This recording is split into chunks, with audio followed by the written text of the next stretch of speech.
What's up, gardeners? Devin is here, and today we're going to be talking about Shasta Daisies, or Leucanthemum, primarily hybrids. I'm growing the Madonna series, and this is a really great perennial for us to grow in our warm, hot, sunny areas around our gardens. It's a very winter hardy plant as well, hardy to zone 5, and I would say they can perform definitely zone 8, potentially zone 9 as well. And a few of the reasons why I really love Shasta Daisies are primarily they do phenomenal in the warm, hot sun. I'm here in my southern garden, and this is one of the plants that does well even during those droughty conditions. I have it growing next to my trample me thyme, my creeping thyme, and my lavender, and it does a really great job filling out this area and never looking droopy, even in those hot summer sunny days. The other reason I love them is they have really thick, leathery green foliage that really tends to be one of the very first plants to erupt in the springtime. I'm here in eastern Pennsylvania, zone 6B, and we're in the middle of April, and this guy has already produced a quite substantial amount of growth.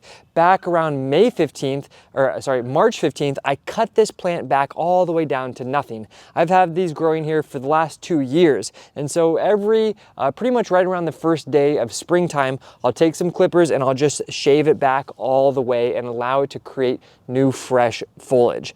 And soon enough, it will start to produce its lovely white flowers, which is what they're known for. It's a very low maintenance plant. Deers never browse them, which is great. I live in a very highly deer populated area, so this is a really winning plant. And in this video, I'm just going to walk you through what my Shasta Daisies look like from season to season and the typical care that you can expect to provide for them during the course of the year.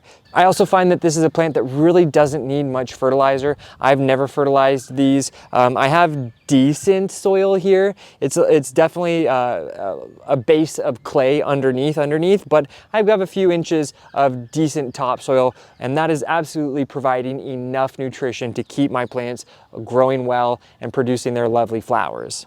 Another one of my favorite things about Shasta Daisies is their ability to spread and fill out where you have them growing. They spread underneath the ground through their rhizomes. They send these stems underground, and the stems travel underground before erupting back above the soil surface, and that allows them to create a really nice patch. They have this really thick, tufted basal growth, and that will just slowly but surely get bigger and bigger and bigger. It never gets invasive, and they really tend to cap out at about 12 to 18 inches around, so they have a really nice function. They're very thick, low matted foliage, never has weeds growing through it, so it's a very high performing plant, offers so much to you in your garden with very low maintenance. So for now, all right guys, so here we are into November. Let's take a look at our Shasta Daisies. Now if you remember, we had 2 different ways of caring for our Shastas after that initial summer blooming back in June.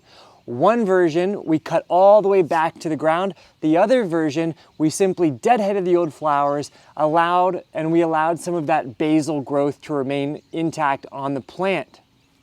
Now on this plant, after it was done producing that first flush of flowers, we took our shears and we chopped it back all the way. That left a little bit of a blank spot in our garden for maybe 6 weeks or so before it started to produce some nice new foliage. But as you can see here in late autumn, it started to produce some new flowers along with nice, lush, healthy green foliage. Now we will compare that plant to this one over here, which after that first summer blooming back in June, all I did was I simply removed the old flowers and I left most of the foliage intact. Now over the following few months, a lot of that foliage started to turn brown, those old stems started to turn brown, and they just kind of created a little bit of an icky situation here in the plant. But the benefit of leaving some of that growth here on our plant was that this was never an empty blank spot in the garden. There was always something, albeit a little bit lackluster. It wasn't an empty hole in our garden bed ever. So you really have to make that decision. What do you want to do? You want to sacrifice a little bit of your garden by having a blank spot for 6-8 weeks in your garden bed, but enjoying fresh, healthier growth in autumn? Or do you want to allow your plant to remain in your garden bed at a little bit of a lesser quality visual, but you're never left with a blank spot in your bed? Personally, I prefer cut it back all the way, give it a chance to regenerate from zero, and then you'll find that as we start moving from summer into the autumn, the plant creates new, fresh, lush growth and can sometimes produce new flowers as well. And that's much more appealing than a little messy plant like this. Now, in terms of what we want to do for the winter care, we're absolutely just going to allow these plants to remain intact in our garden beds all winter long. It's going to provide a little bit of a refuge for some insects, potentially some small animals, and that's going to be great. It's not going to do us any harm by leaving the plant in our garden bed through the winter season. Then next spring we'll come back and we'll totally chop it down and allow it to regenerate fresh new growth next spring. So we'll do that nice spring cleaning, probably the end of March, early April, all right?